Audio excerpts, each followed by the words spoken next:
você trouxe Bíblia, abra ela, por favor. Vamos fazer a leitura de um texto no Evangelho de Mateus, capítulo 4, verso 18.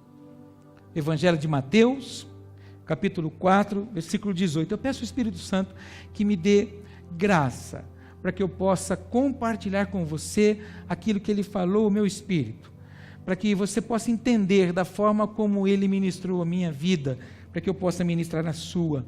Eu escrevi lá, fiz uma postagem, né, do culto de hoje, celebrando a vida, até para que na verdade nós fôssemos na contramão desse sentimento que está envolto na nossa nação. Há um sentimento de pesar, um sentimento de perda, né? Por causa do dia, nós vamos aos cemitérios, nós vamos relembrar, na verdade, não guardamos os momentos, mas nós vamos lá lamentar a ausência daquelas pessoas, e cada um tem o direito, cada um tem a sua crença. Mas o problema é que quando esse lamento também faz parte da nossa vida diária. O problema é quando esse pesar, esse sentimento, né, que nós muitas vezes cravamos em nós, também toma conta de áreas da nossa vida. Então eu gostaria de compartilhar algo com você. Eu queria que você ficasse muito atento acerca disso. É uma palavra muito simples, mas ela é importante para os nossos dias. Mateus capítulo 4, verso 18, quando você encontrar, você fala aleluia.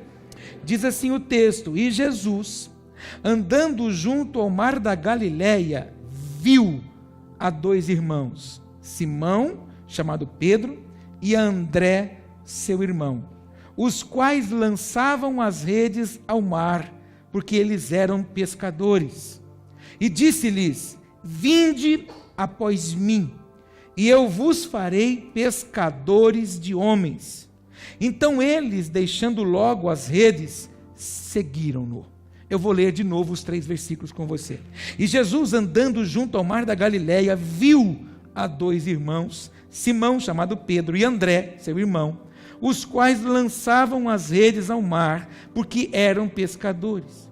E disse-lhes: vinde após mim, e eu vos farei pescadores de homens. Então eles, deixando logo as redes, seguiram-no. Quem tem ouvidos para ouvir, diga glória a Deus.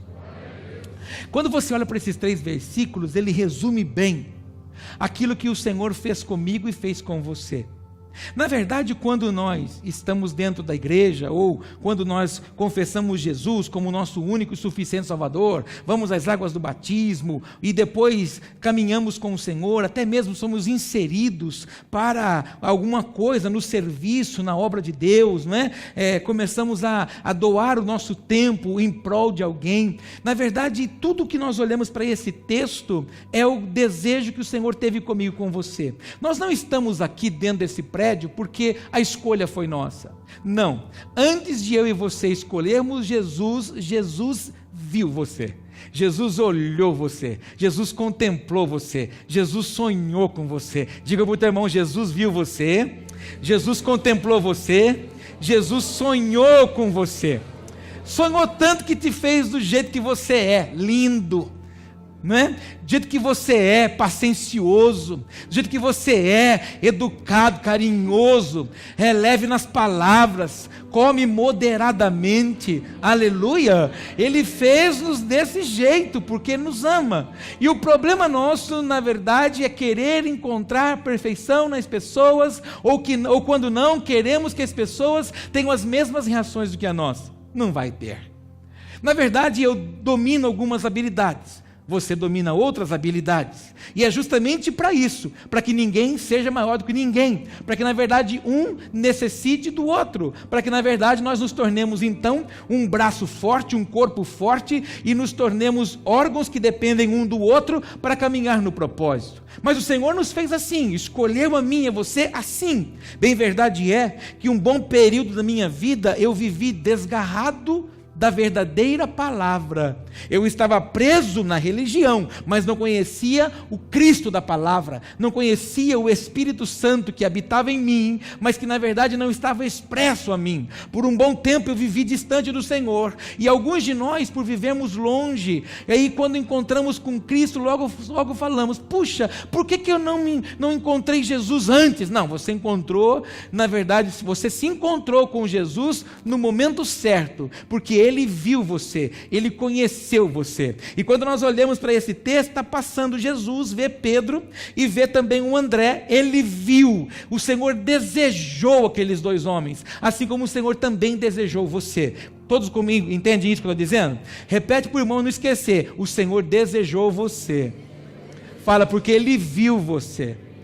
No versículo 19, você leu comigo: e disse-lhe, Jesus olhou para ele e disse assim: vinde após mim, e eu vos farei pescadores de homens. Quando Jesus olha para eles e vê que eles estavam vivendo um momento de pesca frustrada, eram pescadores quase que falidos, já não tinham mais valor algum, já não tinham mais sucesso na sua obra, Jesus disse para eles: olha, agora eu vou fazer vocês não mais pescador de peixe, mas pescador de homens. Jesus estava dizendo para eles: eu tenho para você um novo nível, eu tenho para você algo muito maior, eu tenho para você algo muito melhor. Foi o que o Senhor tentou expressar e tem tentado expressar para mim e para você, quando na verdade Ele disse para mim e para você: vem comigo porque eu sou o caminho, eu sou a verdade, eu sou a vida. Vem comigo porque eu sou a fonte, vem comigo porque eu sou a porta, vem comigo porque eu sou a solução para os seus problemas, vem comigo porque eu tenho coisas maiores para você. Você pode dizer isso: quando Jesus me separou, porque Ele me viu, é porque Ele desejou coisas maiores para mim. Diga para o teu irmão: o Senhor deseja coisas maiores para você. Fala assim para ele: muito maiores para você. Você tem noção de quando a Bíblia fala que os pensamentos do Senhor são maiores do que o nosso? Você sabe disso? Você crê nisso? Mas você já percebeu que nós muitas vezes ficamos presos no nosso pensamento? Ele é limitado, né? O que está acontecendo atrás daquela parede? Nenhum de nós sabemos, a não ser que tenha uma câmera lá. Pode ter câmera, mas se não tiver som, nós estamos vendo os movimentos, mas não estamos vendo o proceder. Mas o meu Senhor e o seu Senhor, que está em todos os lugares, conhece o que vai acontecer comigo e com você daqui a alguns minutos. Ele sabe o que vai acontecer comigo e com você se nós mantivermos o nosso propósito no Senhor, nele, na palavra dele. Ele te conhece e desejou coisas extraordinárias para mim e para você. O problema é que nós insistimos em ficar preso nos nossos pensamentos, nos nossos dogmas, nos nossos conhecimentos, na nossa vontade. Todo mundo está entendendo o que eu estou falando? No versículo 20, então eles, deixando logo as redes, seguiram-no. Então, quando nós falamos de largar as redes, nós estamos falando que eles fizeram uma escolha de definitivamente largar o passado para trás. Você pode repetir isso comigo? Definitivamente largar o passado para trás. Diga-se comigo: as frustrações ficaram para trás, as decepções ficaram para trás. Diga comigo: as pescas frustradas ficaram para trás. Diga: porque Jesus os viu e tinha algo maior para eles. Assim é comigo e com você. Então eu quero falar 4 palavras, que se você tiver condições de anotar, anote. Quando Jesus te viu, quando Jesus te desejou, quando Jesus imaginou e trouxe para mim, para você, coisas maiores, e eu e você, por escolhermos a Ele, abandonamos o nosso passado, porque o passado não faz parte da nossa vida. Diga para o teu irmão: o seu passado não faz parte da sua vida mais. Mas a gente sabe que não é verdade, porque alguns de nós ainda estamos vivendo como muitas pessoas viveram hoje, nas portas dos cemitérios. Muitas pessoas hoje estão vivendo dias de pesar, porque os seus olhos ainda estão lá atrás, naquilo que ficou, naquilo que não aconteceu, na frustração, na decepção, na vergonha que um dia viveu, que passou, no desprezo que viveu, e ela acaba se esquecendo que Jesus a viu, para que ela pudesse alcançar, para que ela pudesse viver e desfrutar de alguma coisa nova, sobrenatural, que Ele escolheu dar para ela. Mas para que ela possa acessar aquilo, ela tem que se desprender daquilo que não pertence mais a ela. Você pode dizer isso em voz alta: existem coisas na minha vida, que eu vivi na minha história, que não faz parte da minha vida. A sua identidade é sua, a sua personalidade é sua, o seu caráter é seu, mas o seu passado não pode mais ser vivo em você. Principalmente aquelas áreas que trouxeram feridas, os erros, os fracassos. O nosso adversário, ele é especialista em querer trazer o nosso passado de volta, principalmente aquela parte dos nossos erros, das coisas que nós fizemos, que por não conhecermos a palavra, nem sabíamos que estávamos transgredindo contra o Senhor. Mas se ele vier trazer esse sentimento do passado sobre você, em alto e bom som você proclama para ele, dizendo que o Senhor Jesus já te comprou na cruz do Calvário, o sangue do Cordeiro faz separação entre você e o meu inimigo e o seu, e o sangue do Cordeiro nos lava de todo o pecado, e nós estamos livres para acessar tudo que Ele tem para nós, em nome de Jesus, amém? Quando Jesus te viu, diga: Jesus me viu. Você precisa sair daqui hoje sabendo que Jesus te viu. Não foi ninguém que te convidou. Você até pode ter vindo para a igreja, ou foi para uma igreja, ou se converteu não sei que dia, nem que ano, até por que alguém te convidou, mas é porque Jesus te viu. E você que conhece meu testemunho sabe disso. Jesus me viu, e o dia que Jesus me viu, Ele enviou uma pessoa. Ele precisa usar as pessoas. Então o que os irmãos viveram hoje lá no cemitério fazendo evangelismo é se colocando à disposição do Senhor para que o vil de Jesus se cumprisse na vida de alguém. Algumas pessoas que foram abraçadas, tocadas, receberam oração lá, é porque Jesus as viu, e por as ter visto, enviou alguém para que fosse um sinal para que elas pudessem ser tocadas, assim como foi comigo. Ele enviou uma pessoa 3 dias seguidos, para que na verdade orasse por mim, falasse com alguma coisa da palavra de Deus para mim. Mais do que isso, no 3º dia, essa pessoa deita sobre o capô do carro, porque eu disse para ele que eu não ia para a igreja, e eu fui para a igreja. Mas não é porque eu fui para a igreja, porque ele foi evangelizar. Eu fui para a igreja porque na verdade Jesus me viu, e naquele dia que ele me viu, ele disse: basta, a partir de agora você não é mais do mundo, você não é mais das coisas, você não é mais das vis concupiscências, você agora é meu, para que um propósito se estabeleça e se cumpra no meu nome. Você não é uma pessoa que se converteu a Cristo por um convite. Você está na casa de Deus, carrega a Bíblia, ama Jesus, porque Ele te viu e separou você para novos níveis em nome de Jesus. Diga para o teu irmão: Jesus te viu, te separou para que você alcance. Vou te falar o que você vai alcançar. Eu relacionei 4 coisas aqui, 4 palavras que eu entendo que Jesus deu para mim, para você, quando Ele nos chamou, quando Ele nos fez se encontrar com Ele. Ele trouxe para mim, para você, uma plataforma nova. Diga comigo: plataforma nova. O que é plataforma? Base lançadora. Ele colocou você numa base para você alcançar lugares novos, acessar coisas novas, sair do padrãozinho religioso, sair daquela coisa costumeira, daquela limitação que nós temos. O grande problema é mesmo quando nós estamos na plataforma e estamos em Cristo e nos tornamos aqueles crentes rotineiros. Entra ano e passa ano, a nossa oração não muda.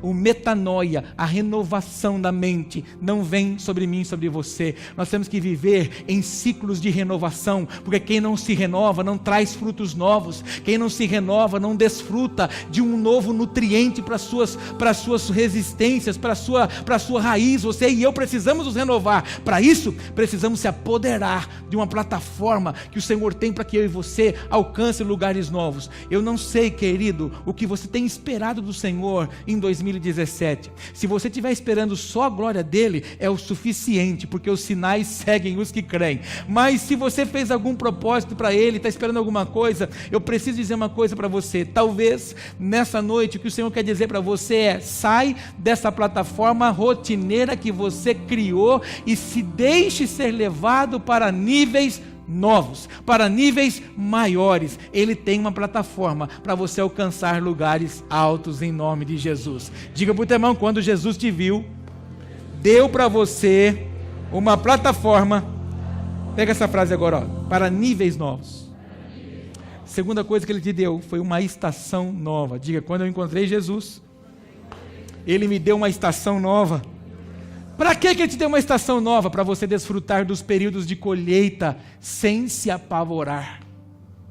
O grande problema nosso é que nós vivemos para Cristo, mas quando uma vírgula saiu fora daquilo que nós achávamos que era o correto, nós nos apavoramos e até balançamos na forma de crer. Se você entendesse ou entende aquilo que o Cristo vivo, quando viu você, deu uma estação nova, para que você desfrutasse de colheitas, para que você tivesse o ciclo correto na sua vida, não haveria círculos. Só existe círculo na vida da pessoa quando ela esquece de viver os ciclos de Deus. Diga comigo, eu quero romper nessa noite com todo o círculo da minha vida e quero nessa noite entrar no ciclo que o Senhor já garantiu para mim. Você tem noção de quando nós falamos, eu falo isso quase que todos os cultos na hora da oferta. A Bíblia não diz que Deus supre a sua vaidade, seu capricho. Deus não supre os mimos que você recebeu na sua infância, não. Deus supre a sua necessidade. E quando nós lemos isso na Bíblia, você tem noção do que é isso? Então, comer, beber, vestir, não era pânico para nós.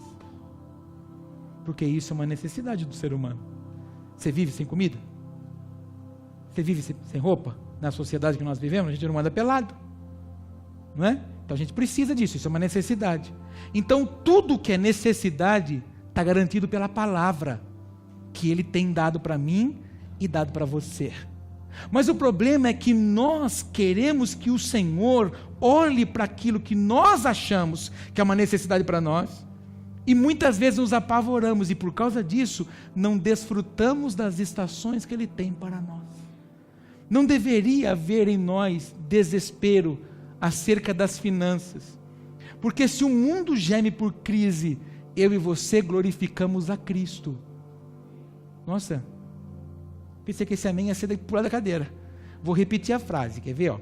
Enquanto o mundo está gemendo por crise, eu e você estamos glorificando a Cristo, a não ser que o seu Cristo seja um Cristo de crise.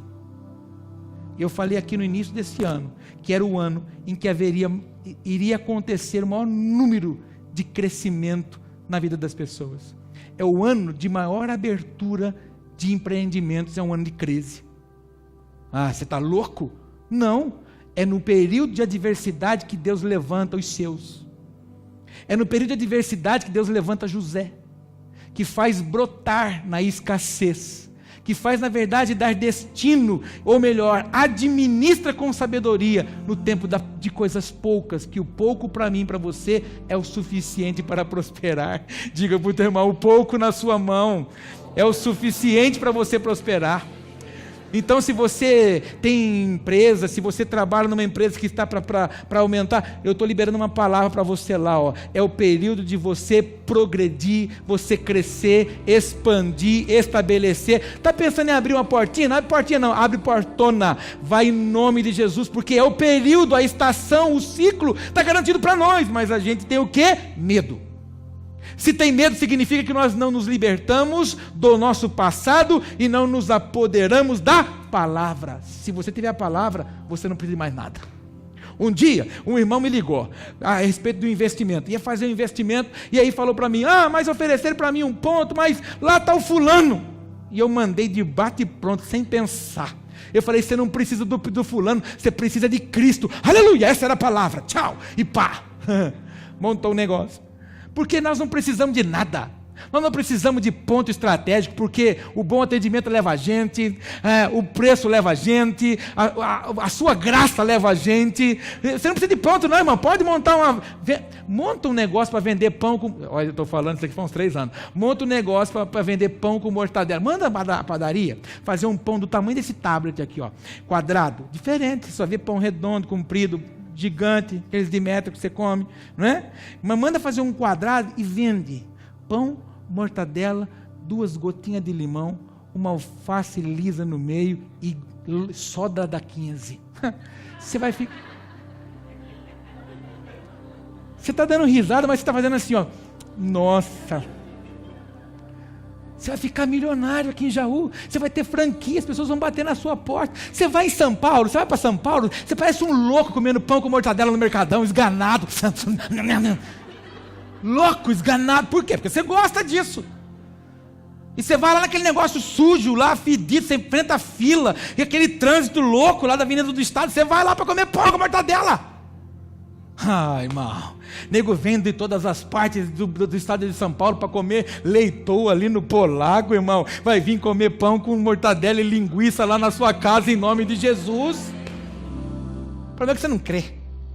Estamos em crise, né? É hora de investir. Isso, é hora de ficar com o dinheiro lá no bar do seu colchão. Aí vai pegar fogo naquela praga lá. Um outro irmão também tem uma loja, um dia falou para mim: ai, eu preciso comprar. Eu falo, lá e compra tudo, irmão. Chega lá e compra, detona. E para pagar, esquenta a cabeça não. Aí um dia eu fui lá na loja, você mandou eu comprar, mas não vende. A coisa... Aí no outro dia foi lá e... Deus não precisa da sua programação. Deus não precisa dos seus achismos. Olha, essa palavra aqui é para comerciante, hein? Deus não precisa. Tá fraco hoje. Olha, essa semana vai ser uma semana de pagamento. Que pagamento? Você acha que o dono do ouro e da prata precisa de pagamento para te abençoar? Você acha que precisa de comércio aberto para você ser próspero? Você acha que Deus precisa do seu tempo? Você acha que Deus precisa da sua conta? Você acha que Deus precisa da sua lógica? Ele é a lógica. Na sua conta, quanto que é 2 mais 2? Não fala. Na de Deus é 5. Não existe conta lógica para Deus. Porque 5 pães e 2 peixinhos é 5.000 homens em pé, comendo, e 12 cestos cheios de sobra.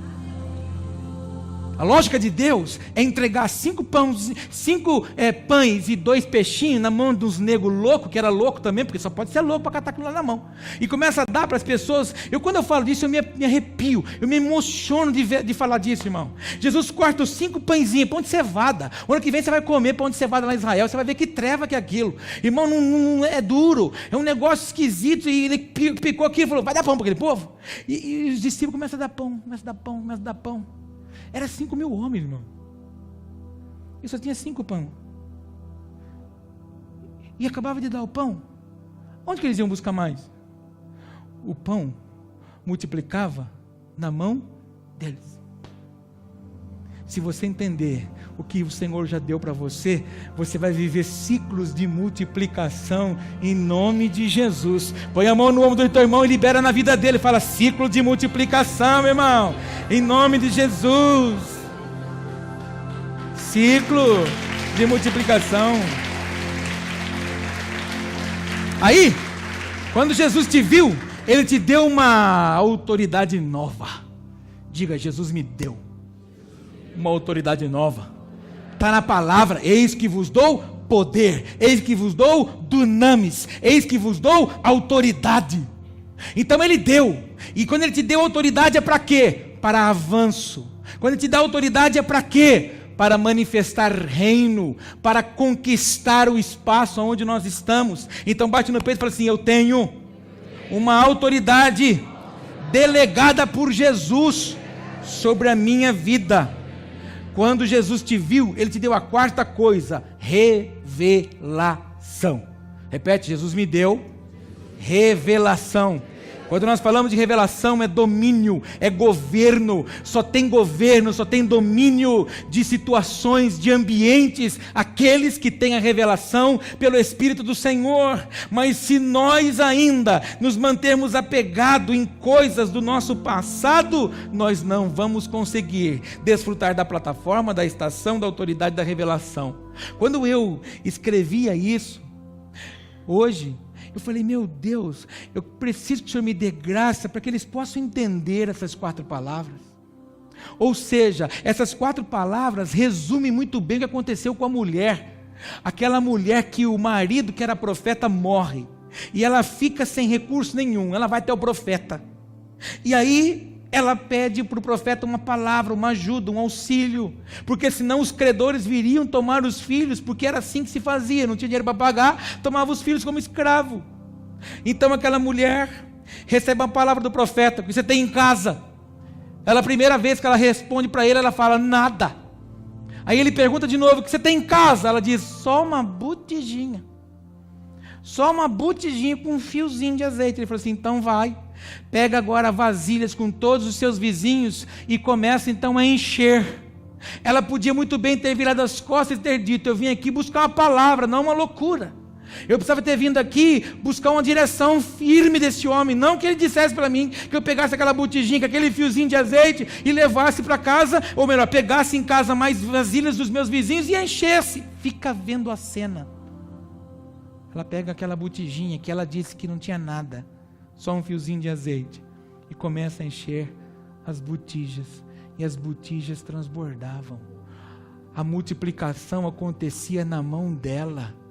Por quê, amado? Porque quando você tem a revelação, você tem domínio, você tem governo da situação aonde você está firmado. Eu quero profetizar agora que você vai receber do Senhor nessa noite a revelação daquilo que você precisa, para onde você está, para que você tenha domínio, para que você tenha governo, porque o Senhor já te deu uma autoridade, porque o Senhor já confiou a você um ciclo de colheita, e mais do que isso, Ele já levou você, a mim, a nós, para níveis novos. Então entre, se apodere, pise com firmeza e se posicione, porque Ele te viu e Ele escolheu você, em nome de Jesus. Receba essa palavra em nome de Jesus.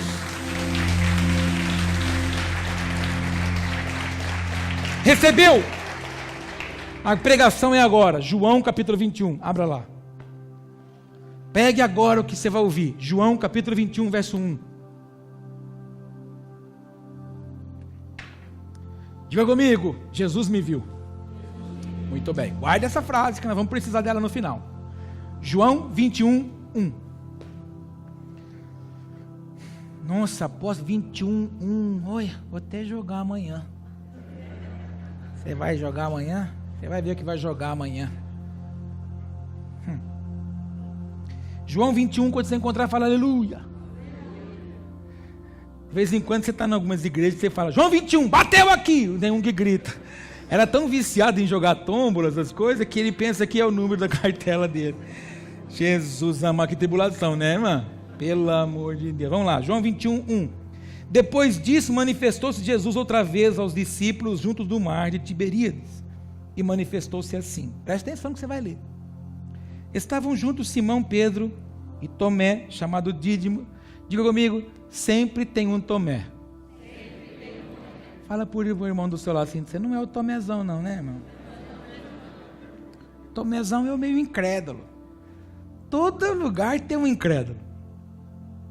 Todo lugar tem, aqui deve ter hoje. Eu estou falando que você tem um ciclo novo, que você tem uma plataforma nova, que você tem uma autoridade nova, que você tem uma revelação nova. Tem um que está falando aqui assim: de novo você está falando essas coisas. Sempre tem um Tomé. Mas Tomé, a hora que ele enfiar a mãozona na sua cara e falar assim para você: toca aqui, você vai ver só, ele vai te pegar, viu, Tomé? Se você for o Tomé, ele vai te pegar. Pergunta para o irmão: se você for o Tomézão, ele vai te pegar. Fala assim, ó, duvida enquanto é tempo, fala para ele, porque ele vai te pegar. Vai. Tomé não escapa. Vamos voltar aqui para o texto. Chamado Dídimo e Natanael, que era de Caná da Galileia, os filhos de Zebedeu e outros 2 dos seus discípulos. E disse-lhes quem? Simão Pedro: vou pescar. Disse-lhe eles: também nós vamos contigo. Foram e subiram logo para o barco, e naquela noite nada apanharam. Diga comigo: nada. Nada. Mas nada apanharam. Verso 4: e sendo já manhã, Jesus se apresentou na praia, mas os discípulos não conheceram que era Jesus. Diga comigo: mas os discípulos não conheceram que era Jesus. Você lembra do texto que você leu comigo, lá em Mateus?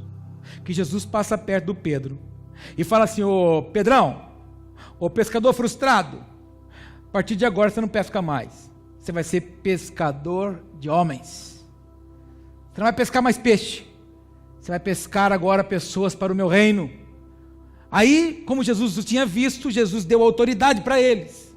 Jesus então deu comissionamento para eles. Você conhece toda a história. Jesus vai para a cruz. Jesus havia preparado os discípulos para isso. Mas na verdade houve um surto neles. Que nenhum deles suportou ver o Cristo daquela forma. Todos correram por um leve momento. Mas em fração de minutos, o João voltou. O João decifrou, entendeu. A revelação veio à tona diante daquilo que o Senhor havia dito para ele. Por um leve momento, Cristo ficou sozinho. Aí quando Jesus olha da cruz, ele olha para baixo e vê o João e vê a Maria. Então ele entendeu que daqueles 12, um já havia ido se matar. E os outros 10 não tiveram coragem de ficar ali com ele. Por quê? Porque de fato não conseguiram entender a revelação que o Cristo tinha para a vida deles. Aí, depois que o Cristo, ele ascende em glória e ele visita os discípulos, o Pedro, que era o mais bruto, Pedro que talvez fosse aquele mais agitado, e quase não tem isso no meio dos crentes, e ele falou para o meio do pessoal: vamos pescar! E ele foi fazer aquilo que Jesus tinha dito para ele não fazer mais. Ele foi tomar uma atitude que Jesus disse para ele que não era mais dele. Então eu peguei esse texto para falar com você, que Jesus havia comissionado eles para algo novo, assim como Jesus comissionou você para algo novo. Diga: Jesus me comissionou para algo novo. Mas o grande problema é que Pedro não foi pescar sozinho. Pedro levou uma galera com ele, inclusive o João, o discípulo amado. Aí você fala: mas como? A pregação todinha de hoje resume-se nessa frase que eu vou dizer agora. Pegue ela e compartilhe com o maior número de pessoas que você puder. Uma pessoa fora do propósito de Deus contamina as demais. O Pedro naquele momento não estava mais entendendo o propósito e volta a fazer o que não deveria fazer. E uma pessoa, quando está fora do propósito de Deus, ela tem a capacidade, o poder, porque é dado a ela autoridade, foi dada a ela delegações no mundo espiritual. Ele conseguiu convencer os demais que fossem pescar também. Mais do que isso, você conhece a história, ele foi pelado pescar. Tão irado que ele estava. E aí ele foi para a água. E qual foi o retorno daquela pescaria? Nada. Frustrada.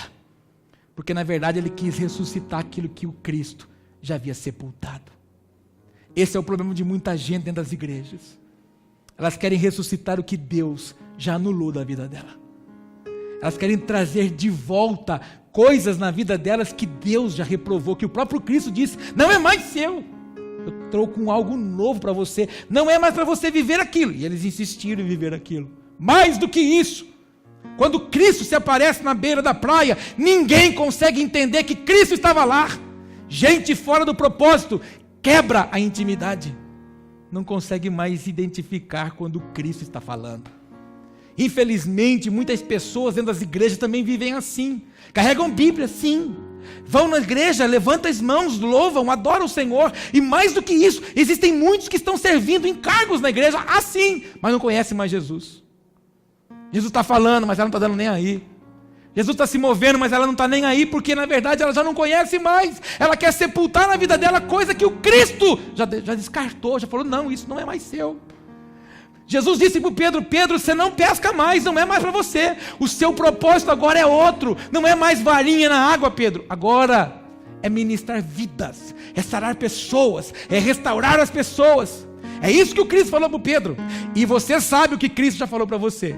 E talvez essa palavra seja para uma pessoa só, ou talvez para ninguém aqui, mas alguém que vai assistir esse culto. O problema nosso é querer trazer vida naquilo que o próprio Cristo já destruiu da nossa vida, já matou da nossa vida. Perceba que a morte, quando estava instaurada na casa de alguém, Jesus chegava na hora certa de operar o milagre. Se Ele não restaurou ou não ressuscitou o que você quer, é porque Ele não quer que você viva mais isso. E por causa disso, você luta, e as suas pescas são sempre frustradas. A igreja evangélica brasileira é uma igreja que precisa se fazer mover para as pessoas se sentirem cheias de Deus. precisa criar as coisas para as pessoas se encherem de Deus. Precisa fazer congresso, precisa fazer um monte de coisa para as pessoas se encherem de Deus, porque ela enche de Deus. Mas não adianta nada encher de Deus em 2, 3, 4, 5, uma semana de congresso, mas a vida dela depois não tem o governo do Espírito. A igreja evangélica, a igreja evangélica brasileira, ela está vivendo assim. Ela está vivendo desses momentos assim. E tem muitas pessoas que Cristo está lá sinalizando: ô galera, e a pessoa não está vendo. Ela acha que para ela estar bem com Deus, ela tem que fazer alguma coisa na igreja, como se fazer alguma coisa na igreja é motivo de estar bem com Deus. Eu conheço muita gente que faz as coisas na igreja e vive uma vida muito longe do Senhor. Quando uma pessoa está fazendo alguma coisa na igreja, não é porque ela está fervorosa em Deus, não, irmão. Existem muitas pessoas que querem fazer porque elas acham que fazendo elas estão bem. Ela não se cura e nem cura os outros. As pessoas têm pressa de querer cargo, querer fazer na igreja, porque ela precisa fazer. Não, você primeiro precisa ser curado. E se você não tiver curado, você não pode curar. Porque Deus não pode fazer através de você sem antes ter feito em você, em mim, em nós. Para que eu possa falar de finanças, orar por finanças na sua vida, o Senhor teve que curar a minha. Para que eu pudesse ministrar quebra dos medos da sua vida, o Senhor teve que quebrar os meus. Para que eu pudesse orar por você, para que você rompa com o pecado, para que você rompa com a prostituição, com a fornicação, o Senhor teve que trabalhar isso em mim e arrancar isso de mim. O Senhor teve que sarar os meus olhos, para que os meus olhos não tivessem locais que na verdade contaminasse a minha alma, porque senão contaminaria a sua. Senhor, não pode usar o Paulo se o Paulo não estiver em plena aptidão para restaurar a sua vida. Eu sempre falo isso, as pessoas não gostam de ouvir, mas é a mesma coisa que um cego guiando o outro. E infelizmente, existem muitas pessoas que estão caminhando com Jesus e estão do jeitinho do Pedro, querendo ressuscitar coisas, querendo trazer coisas à tona, e não adianta, vai ser só frustrado. E por isso que as pessoas, na verdade, não conseguem manter uma vida com o Senhor. Não sei se você conhece pessoas que ora quer, ora não quer, ora quer, ora não quer. Irmãos, deixa eu dizer uma coisa para você. Eu sou uma das pessoas que poderia escrever no meu perfil do meu Facebook e escrever na minha vida: Senhor, eu não acredito mais no ser humano. Porque o ser humano uma hora quer, o ser humano uma hora te ama, o ser humano uma hora te abraça, o ser humano uma hora te paparica, mas o ser humano uma hora ou outra te crucifica. Mas Cristo, meu Deus do céu, Cristo viveu isso. Se Ele viveu, nós não vamos viver. Então o dia que você deixar de amar vidas, o dia que você deixar de amar as pessoas, o dia que você deixar de acreditar na transformação de alguém, eu e você estamos vivendo como o Pedro. Não somos mais capazes de enxergar o Cristo. Eu imagino que Jesus balangava a mão: ai galera, pessoal, Ivaneleja Danai, Veismeleja. E a negada não via que era Jesus, não. Porque um cara fora do propósito contaminou os demais. Quero te perguntar: quem que é influência na sua vida? Quem causa influência em você?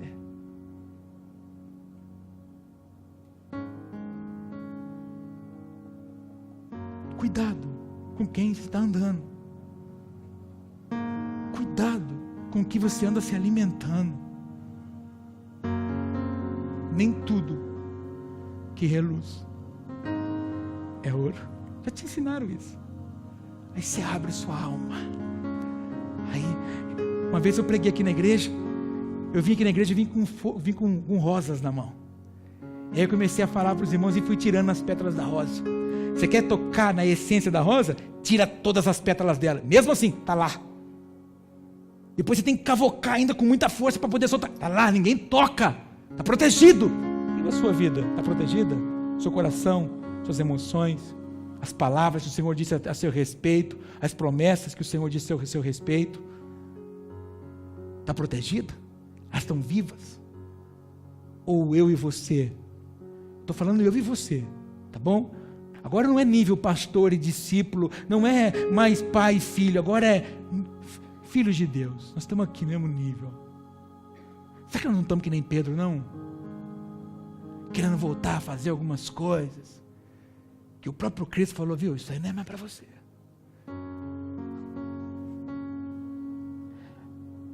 E eu falei lá no retiro de casais, para os irmãos. Eu vejo na igreja, muita gente quando a gente fala assim, quem quer ser uma bênção na mão do Senhor? Quem quer ser um instrumento na mão de Deus? Aleluia! Quantos querem ser um instrumento na mão do Senhor? Faz assim com a mão, uma balangada. Cutuca esse irmão que ele está quase indo embora. Fala assim para ele, você quer ser uma bênção na mão do Senhor? Posso falar uma coisa? Você quer ser? Quer mesmo? Melhor coisa que você faz. A Bíblia fala, se você deseja o episcopado, coisa boa você deseja. Porém, não se esqueça que a partir desse dia, você não vai mais fazer o que você quer. Você não vai falar mal o que você gostava de falar. Você não vai mais usar as gírias que você usava. Você não vai mais ir nos lugares que você ia. Porque agora você desejou ser referência. E para ser referência, as pessoas não podem ver você cometer as mesmas falhas que você cometia. Então eu não quero cantar, não quero pregar, não quero tocar, eu quero ser faxineiro. Quero ser faxineiro, você quer varrer calçada? Glória! Você é uma referência. Mas se quiser fazer alguma coisa para o Senhor, faça para o Senhor. E para fazer para o Senhor não se faz de qualquer jeito. Para fazer para o Senhor se faz com excelência, se faz com vontade, se faz com santidade, se faz com entrega. Eu amo servir o reino. O Mike, quando veio hoje aqui pegar os folhetinhos para levar lá para o cemitério, ele tomou um susto. Ele me viu de um jeito que você nunca me viu. Ele me viu com um camisetão. Cabia uns 2 mil dentro. Uma carça riada até aqui. Um tênis tudo assim, quero ir pro lixo.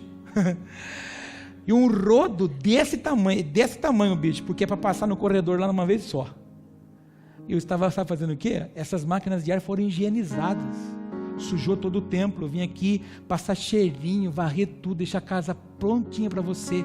O acesso das nossas crianças, tudo arrumado. Toda quinta-feira eu faço isso para esperar você. Você está contando isso? Não. Estou falando para você que eu amo servir. Eu podia ligar para alguém vir fazer, irmão. Mas eu amo fazer isso. Porque o meu desejo não está para que você fale assim, olha como ele faz. O meu desejo é para que Deus fale assim, como ele tem zelo pelas minhas coisas. Se você quiser servir a Deus, sirva para zelar.